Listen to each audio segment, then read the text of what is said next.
Today I have the distinct pleasure of welcoming Jirod Webb to the Elemental podcast. And while we did a little catch up in the background off camera, I want to give a lot of gratitude for the fact that it has been a hot minute and nothing about the depth of our connection has been diminished or shifted. If anything, the excitement that we're bringing to being with one another feels so like it has a lot of depth, and my heart expanded when I heard you knock on the door. And I have an imagination that our conversation is going to simply do more of that. So I always like to give the guest a way to introduce themselves, give a snapshot, and it's organic. So I didn't ask you to prepare anything. You did. So you get to tell us a little bit about you, where you are now. You can choose to, here's historically what my resume once upon a time said, all the way to now, or you can just literally, here's where my heart's at. This is what's happening for me. This is why I'm here. It's up to you, brother. Tell us what's going on. I'll take the heartfelt approach. My name is Jirod, and I'm here because my teacher invited me to be here, and I'm honored to just recap where I am in life. And going back to 6 years ago, you certified me through a barter system. Actually, I didn't have the funds to pay for it, but you were like, "That's fine. You can work it out. We can figure it out." So just to start with that.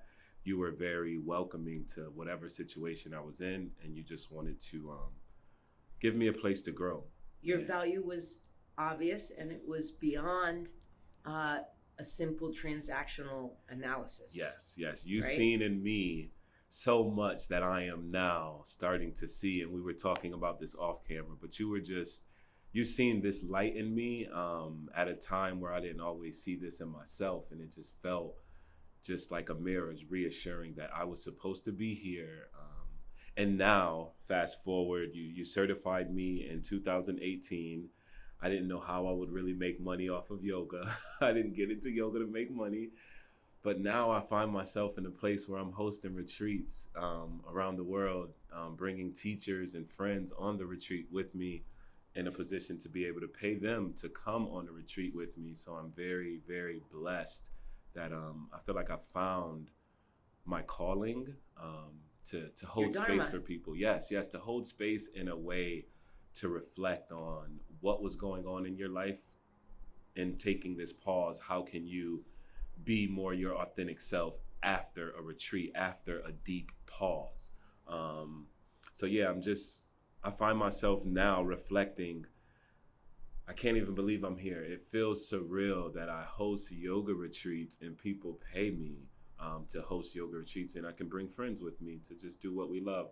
And I owe a lot of that to my teachers' teachings, for what you've seen in me and what you were able to help guide me to.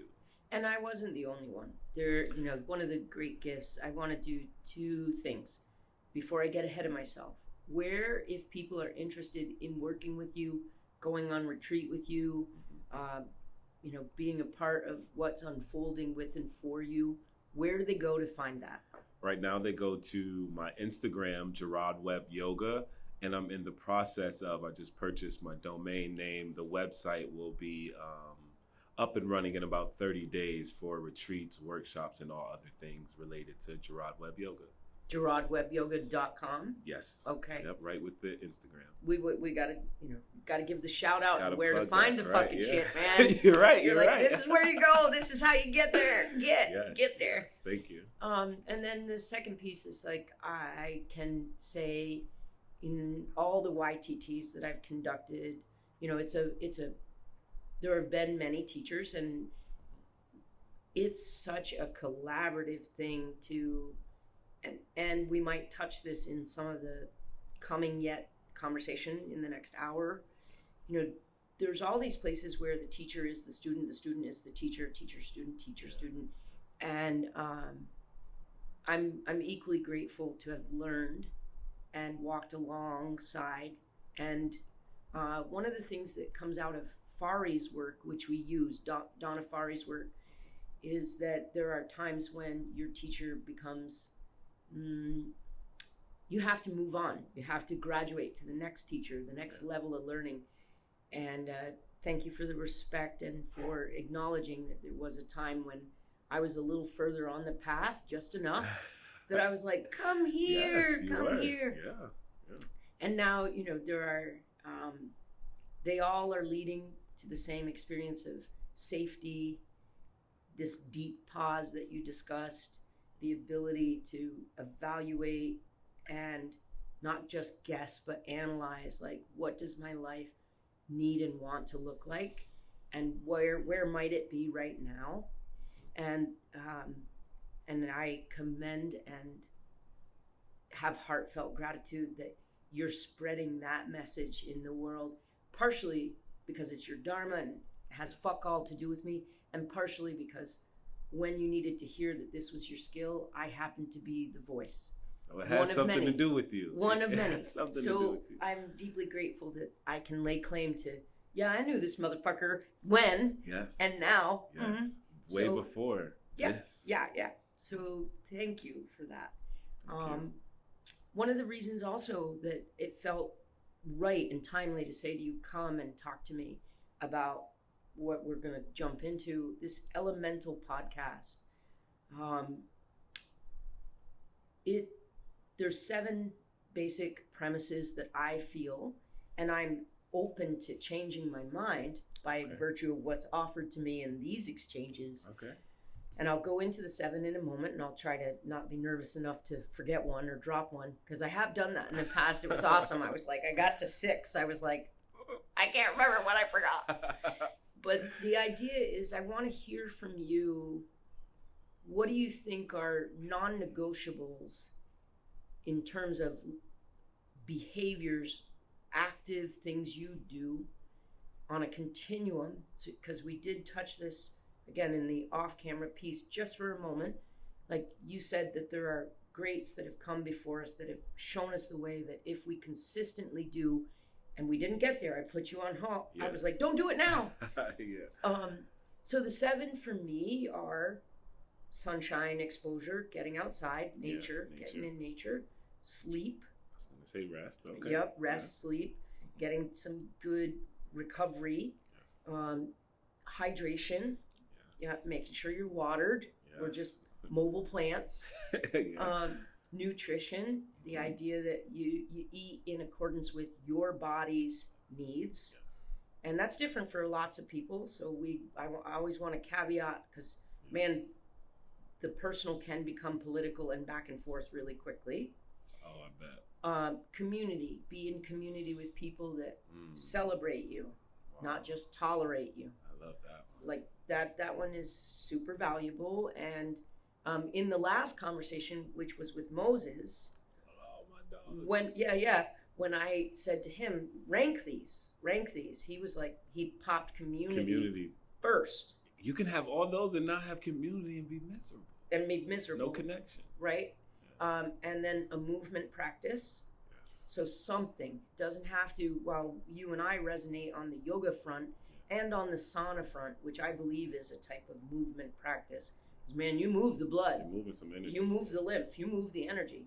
And then finally, mindfulness. Like, that can be prayer or contemplation, or this deep pause that you're talking about. Yeah. But mindfulness. And so those are my 7 that I get pretty, let's call it grumpy around. Because if people are like, oh, you need a Kangen water filter and you should, put some sunshine on your butthole. And, I'm not saying that those things might not bring value. Yeah. And yet, if you haven't paid attention to the first 7 and you haven't done those consistently, stop running your fucking yapper and go back to that. Go do the basics. That's me in my usual spicy presentation. For you, as a vibrant male in a young body, because I think I know how old you are. You don't have to tell nobody, but you're still really fresh. You're not just freshly hatched. No. And yet you're still in a young, fresh, vibrant body. How do you believe you're going to optimize and maintain that? Like, what are your things? I would say right along with everything you said, it's just, nature. I think you need to be outside every day, sunlight, rest, movement, mindfulness, some type of meditation, connection, community. I agree with Moses that community would be number one for me, as our souls came here to connect with other souls. Like, that's our soul's desires, to be connected over the physical body. So yeah, I would say to move your body, drink some water, get outside and be in community, Okay. just to keep it really basic, and rest, obviously, but those 3 or 4 things, and repeat and repeat and repeat. What is it? Wash, Rinse, repeat. Like, seriously, like, over and over. I found what I want to do more now is connect with my friends, go to a yoga class, and be in community. I want to intentionally put those things on my calendar and have on automatic to do and to do and to do. And I believe by doing those things, my life will be enhanced physically, mentally, spiritually. I'll live longer, everything. Yeah, the quality of life that you're going to live is going to be, let's call it, on a higher resonance or high vibe, as the babies say, Yes, Yeah. It will be. So what were some of, because I stopped you purposely when we were in the kitchen, you said there's some things that the greats have shown us. When you say greats, what are we pointing to? Who are we pointing to? And what are some of their practices that you were alluding to? When I think of greats, I think of someone that was just dedicated to something for a long amount of time. Muhammad Ali comes to mind, or like a Kobe Bryant or a Bob Marley. But just to be dedicated to a practice for year after year after year, and then to do the basics. So whatever. Martin Luther King, man. Yes. He was like, nonviolence is the answer. And practiced it over and over and over and over again. So I would say to practice some type of mindfulness, if you could simplify it and just try to be more kind. I would say mindfulness with a little breathing, and how can you be a little nicer to yourself, not to anyone else, but kind, is a great start for simple things. If we're just talking about mind, not the body to move, Okay. but mindfulness. I feel like people need that. And moving, for me, something really simple is restorative or yin yoga. You don't have to flow or move as hard. Maybe it's just a 5-10 minutes stretch, you know what I mean? But being consistent with it in anything you do is where I found the benefit. Not over a day, over a month, over years of practicing something will you see the benefits. Like, if you plant a seed, it takes time, to see anything grow from it. So it's like, just stay consistent at the small things, and the big things, the big picture will truly take care of itself. Okay. So one of the things that's coming up for me, and I don't want to put you on the spot, so I'm going to offer the range. Do you have a time of day that you choose for meditation or contemplation or rest? And or is it you weave it in, and there's a way that each day, like, I know that some people wear like a rubber band, or they put their ring on a different finger until they complete a task, or, there's some ways to remind yourself, like, I got to get to this thing in this time frame. For me, it is time of day. If I can do it first thing in the morning, and again, what's it? It's been different for years, but the last 2, 3, maybe 4, it's been just sitting outside, a meditation for 3-4 minutes. If I can connect with the grass, with the sun, with the air. Do you put that fine ass on the earth? Yes. I don't put anything. If it's wet, I'll put a blanket, but no, Towel, I'm whatever. on the grass. I want to ground. For me, that has made a difference. And I do yoga throughout the day, and I'll meditate, and I'll still feel it. But when I start my day that way, it just feels, the echo of it. Yes. Apparent. Yes. It is all throughout my day when I start that way. I love you. Yes. I love you. Yes. And That's keep you talking that. to you. Yes. No, because you did that act of self-care. So yeah, I would say I believe time of day for me does matter. And if you can, start in the morning. And if you don't have enough time, start with 30 seconds. Yeah. Shorten the time, but in the morning, just have a little bit to clear your mind and to ground, I think is essential. I do a gratitude practice Monday through Friday on the gram. I think I've seen that. Meditation? Yeah, it's a more of a verbalizing. I ask this constant couple sets of questions. One of them is, if we can agree that the events of the past cannot be changed, and we know that the future events cannot be forced, we're left with what we want to do now in the present, right? And then in that present moment, the question of what's mine to do? What's mine to do today? And then from that still also is the deeper question of like, how do I want to do the damn thing? Can I come from a place of loving kindness? Can I be radiantly present and with and unfold with as little resistance and fuckery as possible? Right? Like, that's some deep check-ins right there. It certainly is for me, which is why I do it. Yeah.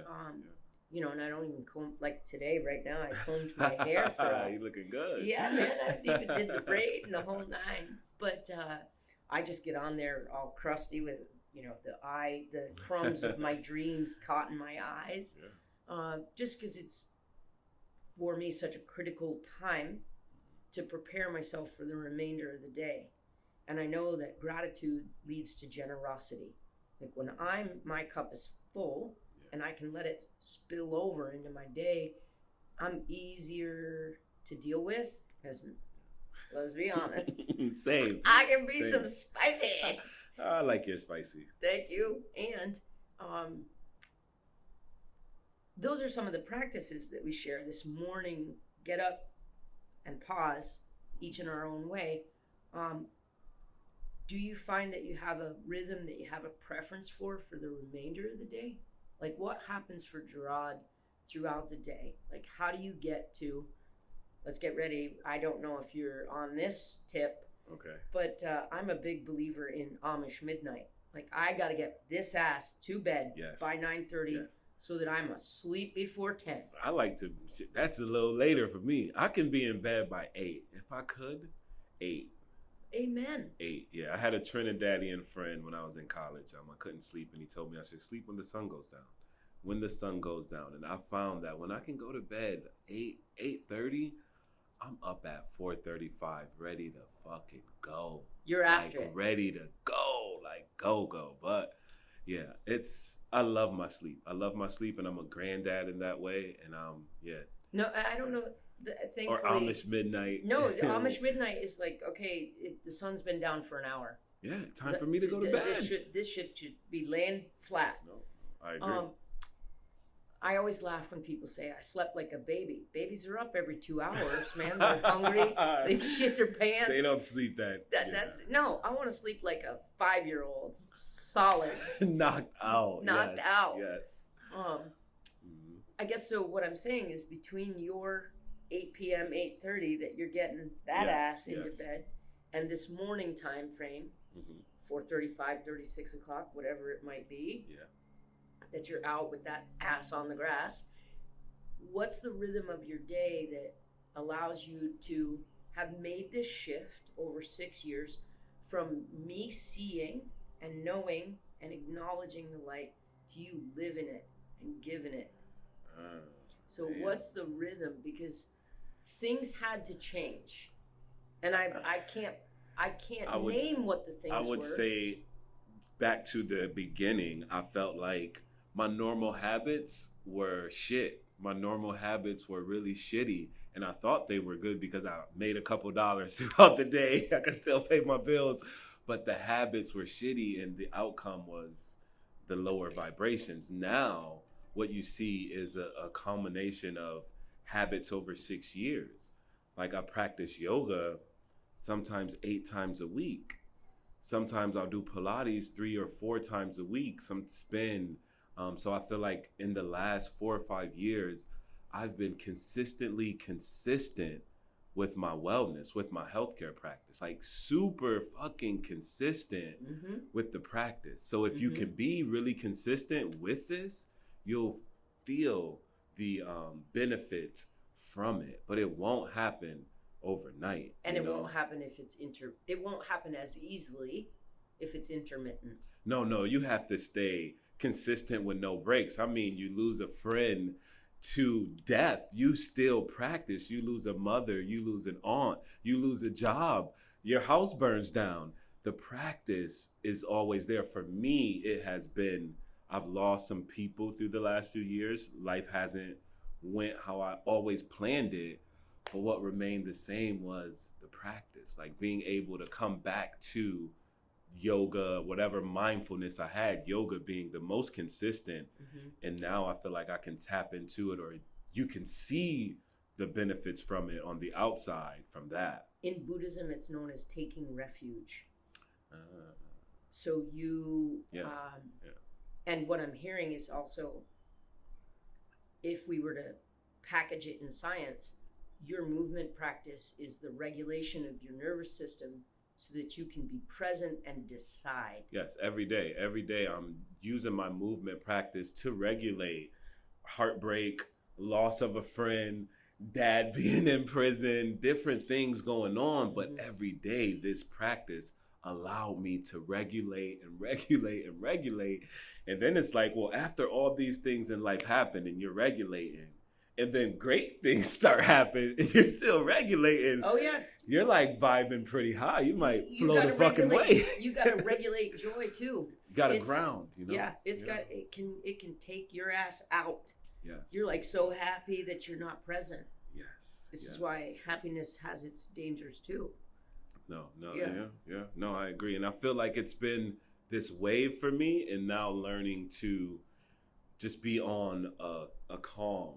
No matter how high life seems right now, it's a big high. It is a huge high. And I'm just trying to stay real humble and norm, because that high might go low and it might go back high. Yeah. In the 6 years, have you witnessed with clarity, what are the things that you let go of? What are some of the things that you were like, because we also touched on this, and I'll bring it back.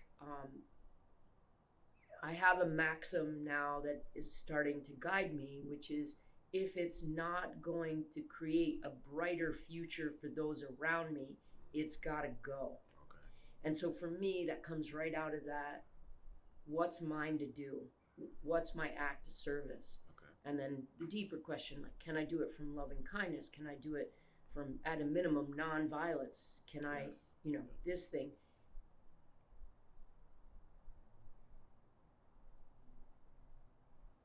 It's easy. I want to share, like, this is somewhat intimate, like, I can still hoodwink myself into thinking that something is good for me.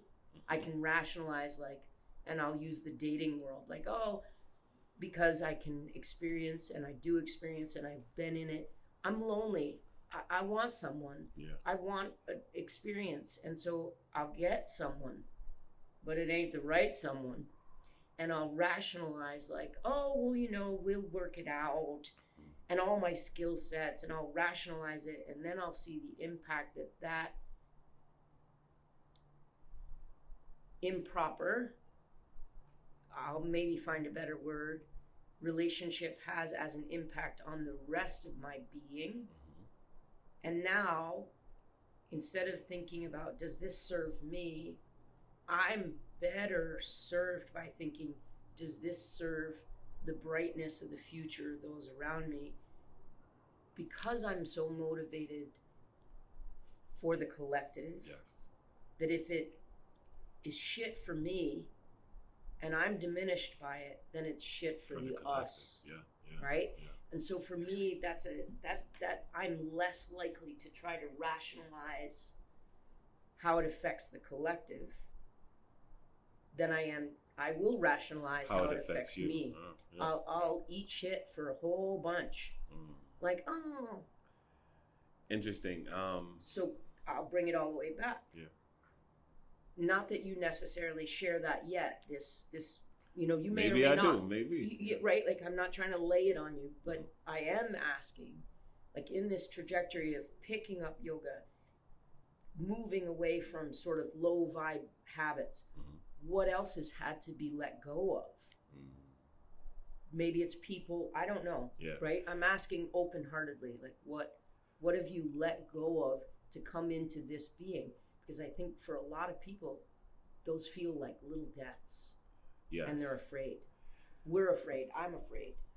Man, great question. I feel like I had to let go of countless things, to be honest. And to your point of the little deaths, every yoga class, corpse pose is death for an ego or some type of something that doesn't serve us. Yes. Clinging. So I feel like I've let go of so much in yoga. I used to say, and I still say, yoga is my church. You know, I would go here to let go of whatever was fucking holding me back. Guilt and shame would be the biggest. I still teach from that place of can you let go of guilt or shame?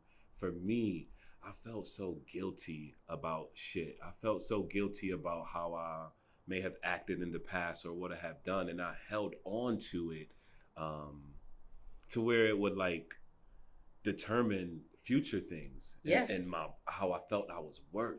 So me letting go of guilt, I feel like has really helped me step into my worthiness. And in this time in life right now, in the last year or two, coming into retreat, it has all been about like me stepping into worthiness and believing I am worthy. And I don't believe that could happen if I didn't let go of guilt. So you feeling like you're worth this life that you should have, you're destined for, is directly connected to, can you let go of, yeah, I did some shit. I'm human and I fucked the fuck up, but I'm still worthy. So I love, and it gives me, I'm gonna try not to cry, but the definition of guilt is that you did something wrong. Shame is that I am wrong. And so like this idea that you happily identified with guilt over shame, because I would have had to throttle you, right? I would have had to fight with you, because I think that is true. Guilt is a thing that humanity, we can see most assuredly in retrospect. What is it, Monday morning quarterbacking? Yeah. You know, you fucked up Sunday. You were fucked up over the weekend. You're like, Monday, I wish I hadn't done that. However, that sense of like, that might not have been the richest answer to the problem at the time. Guilt is like, okay, that wasn't great. Shame is, I'm shit. And that wave of like, so I'm glad you're guilty. Not shameful. Not shameful. No, fuck like that. I'm, you know. Whatever I did. I'm gonna own up to it. It wasn't that bad. Not shameful. Yeah, like again, accountability to what did happen is, to me, also another way of saying you have integrity. Yeah. And then the dignity that we can opt for, which is, I did make a mistake, and I want to do better. Yeah. So I'm hearing you really clearly, because I'm having a response to it, strong one, like, okay, you fucked up some stuff. And now we come back and go again and again into, is there a way for me to be more present, more of service, you know? Yeah. And so what else have you thought in retrospect of your growth trajectory? Like, here's some things I let go of.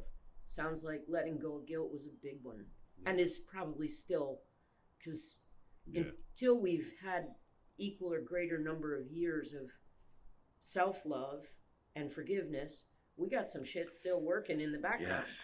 Yeah. And again, I'm not going to pull your age card, because, you know, I mean, I don't want anybody to know you're 80. Yeah, I'm an old guy. What else would you say that you've recognized you just don't do any longer? I would say recently, going through breakup or navigating a relationship, I didn't want to just go out and just sleep with a bunch of people. I didn't want to just drink it away or just like numb. I actually leaned into the feelings. So no more do I want to just avoid my feelings. I'm a Cancer. I'm a man. Grew up in a really macho environment, and I don't run from my feelings anymore. This last relationship, going into the feelings, really allowed me to feel the heartbreak, the sorrow, pain, and yeah, I feel like I've been letting go of old ways to process, letting go of old habits. Yeah, and also, I wouldn't say letting go of people, but coming to an understanding that some people only serve my life for a certain time, and that's okay. A season and a reason. It is a season and a reason, but it's not easy. To be quite honest, it's not. Trying to work things out with my current girlfriend, knowing that wasn't the case or it could not happen, was tough. It was very tough, but really facing it like, you know what, if that's the case, then that's okay. I'll be all right with that. And not to say letting them go, but yeah, letting go this ideal of how my love story must look, and just being in love with myself through and through. Yeah. Awesome. I would ask, I'll ask it a third time, what else have you let go of? Only because I think as we rest in one another's company and I give you the space, you might say, oh, okay, I let go of guilt. I let go of like the story that I wanted around an intimate space. I did hear you say earlier, like I used to have really shitty habits, but because I was making money and paying the bills, I felt like the ends justified the means. Yeah. Is your work life organized differently in your mind? Because you're making money. Yeah. Oh, yeah. And you're paying the bills. Yeah. Do you approach that, let's call it the slice of the pie, differently too? Yes. Oh yeah. Damn, good, great question. I feel like before I used to work corporate and hustle, so it was like, from sales to hustling, you're always like, go, get the money, get some more money. And it was this mentality of scarcity still, though. You would make money and still be worried about if it's gonna come. And now in yoga, I feel like the belief in myself, I'm hustling, but I'm hustling what I love to do. I'm doing yoga. Your motivation's different. It is so different. And it might look the same. And it just, I'm not worried about the money. Like when I host a retreat or a workshop and a friend's like, well, do you think it's going to sell out? I don't care. It's going to do what it's supposed to do. And I'm content knowing that I'm doing what I'm supposed to do in life and everything else will follow. The bills will be paid. Everything will be fine. And I'm still making pretty good fucking money. Like good money, really good money. But the worry behind it is just not there because I truly believe in what I'm offering is so valuable to the universe that I'm going to be taken care of no matter what. Okay. No matter what. No question. The belief in self is through the roof. We might have to carve this snippet and I might have to have it play. So at 2 o'clock in the morning when I'm up, stressing, scratching and tweaking. What your soul is offering to the universe, do we really want to go and believe that the universe is not going to provide? Then I'm not believing in, trusting and believing. No, I know without a shadow of a doubt, I'm going to be provided for. Okay. And that's different from hustling and worrying, Yeah, I think I'll sit with this piece from our time together. Seriously. Well, yeah, because you're a hustler. You hustle and shake and move. I'm a grinder and I don't even like it. I don't even like to lay claim to that. You feel like we have to. Unless we're going to talk about polishing the diamond. We might grind. Yes. I'm working on polish. Yes. And it should be a beautiful subtle. Grind. Not a small. Rub some stuff. That's it. Nothing much. Yeah, I don't know. We're rewiring. I used to be I talked to my dad. My dad, he's only happy if he's made money that day. He has a bunch of money put up, but based off of the day, I only made $300 a day. I'm not that happy. I only made about $400, $800. What the fuck? Yeah, this is a very small and narrow window through which to squeeze all the happiness. Exactly. You're like, brother, that's not even a porthole. Bro, go for a walk, see the sunshine, feel the breeze, go have a coffee, you know? Touch yourself. Wash yourself rapidly. Yes. But just rewiring what makes us happy. And I feel like doing what makes you happy gives me so much more a sense of ease and just I'm content. You know? And that's a gift that you give to others as a result. Ease and contentment as a model of how to live. Yeah. So thank you. You're welcome. Fantasy. Let's step to fantasy for a minute. Mm. Okay, you're 6 years deep into some of your practices. Mm-hmm. The door's been opened. The flood waters are flooding. Yeah. What's it look like 6 years from now? 6 years from now. Pick a time frame. Maybe it's 10 years from now. Maybe I've been envisioning this. I've been oh shit, okay. It looks like me collabing with teachers from Tampa or wherever to lead people through retreats, teacher trainings, mentorships. And I'm aware that I can't lead everyone through everything. So I have an extensive team of teachers here in Tampa that I know very well that I can offer like to the world. So I'm very, very excited to collab, to create with teachers, to help others heal and become teachers. Yeah. Again, because I don't want to let the whisper not gain ground. Mm-hmm. We talked inside for a few moments about men's work. How important is that for you? It's okay if you answer me with it's right in there with everything else. Yeah, but I have a sneaking suspicion it's not on.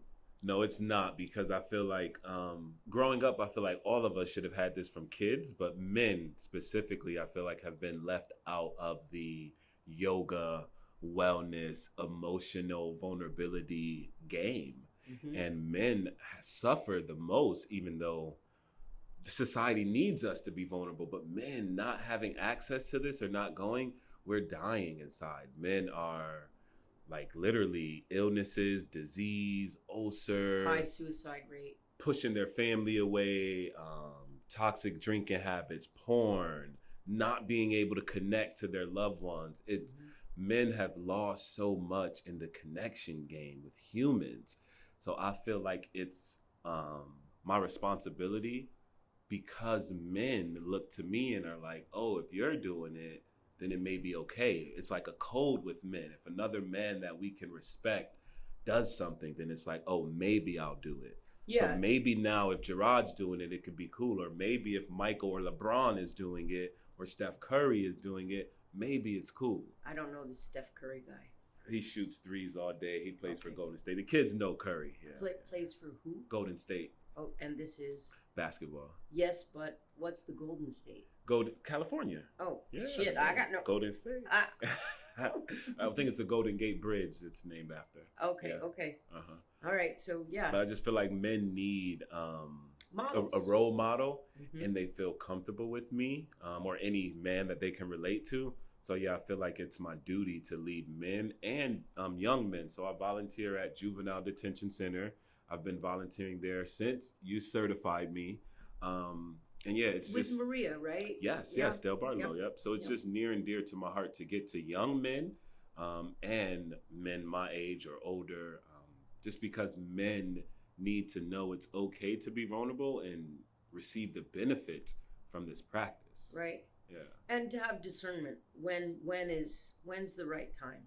Yes. You know, what are the skillful means to apply that level of courage? Because the more vulnerable you are, the more courageous you are. Exactly. Right? And timing is everything.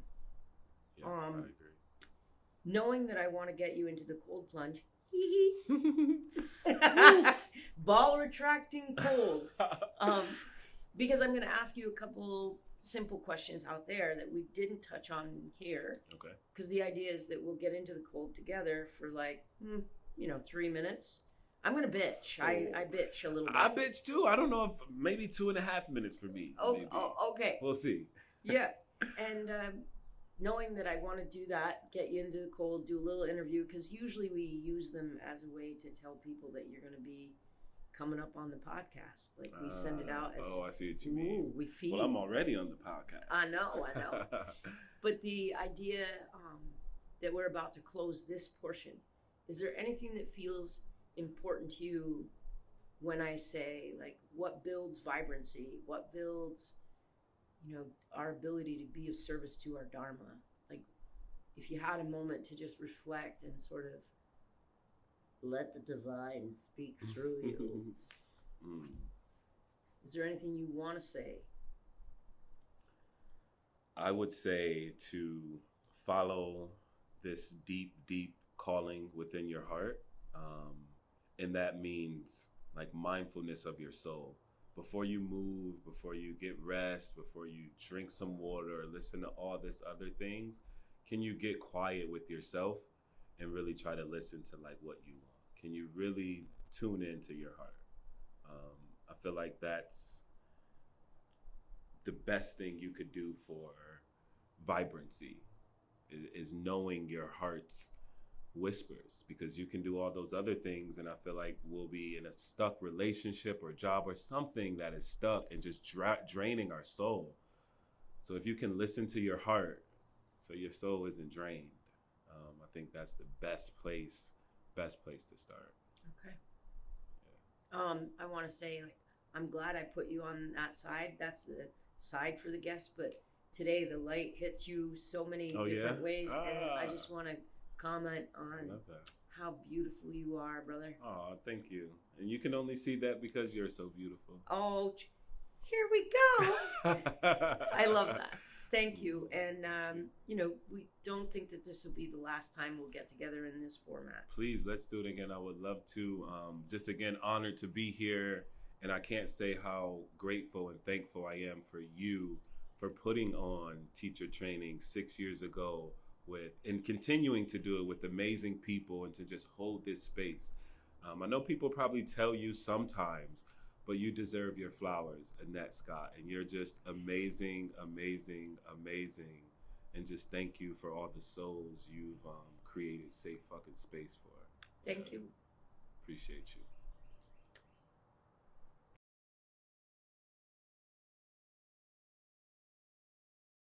Okay, it's 44 degrees. Drop that ass. We're gonna splash. It's okay. Okay. Hello, okay. Jirod. Hello, Annette. How are you? Don't do that. I'm well. So, here we go. 4-1. 4 things you love. 4 things I love. I love doing yoga. I love family. I love working out. And I love to be in nature. Okay, so we got 4 things you love. 3 things you don't do. 3 things I don't do is negative people. Negative people. Woo! You know what? I think the tone of your voice might have just shifted. I don't like cardio, but... Okay. Sometimes you're not in love with cardio. Yeah. 3 things you don't do. I don't like gluten-free shit. I want gluten. That's what I want. I want gluten. Okay. I don't do that. Okay. 2 things. 2 things. We're just going to hang out here. You okay? No. Look at them nipples. You gotta get these toes up. Get them toes up. Oh. How about now I get to fluff your balls? Stop. She crazy. So, 4 things you love, 3 things you don't do, 2 things you want to do later today. I want to eat a good meal later today. And I want to do some painting. I've been picking up painting lately. I'm going to paint artistically? Today. Yes. Woo! Mm-hmm. Okay. 1 thing you're grateful for. I am extremely grateful for this community. The people, I feel like I found my soul's tribe. And that is the number 1 thing for finding fucking vitality. Yeah. I think it's been almost 3 minutes. I We think in? so.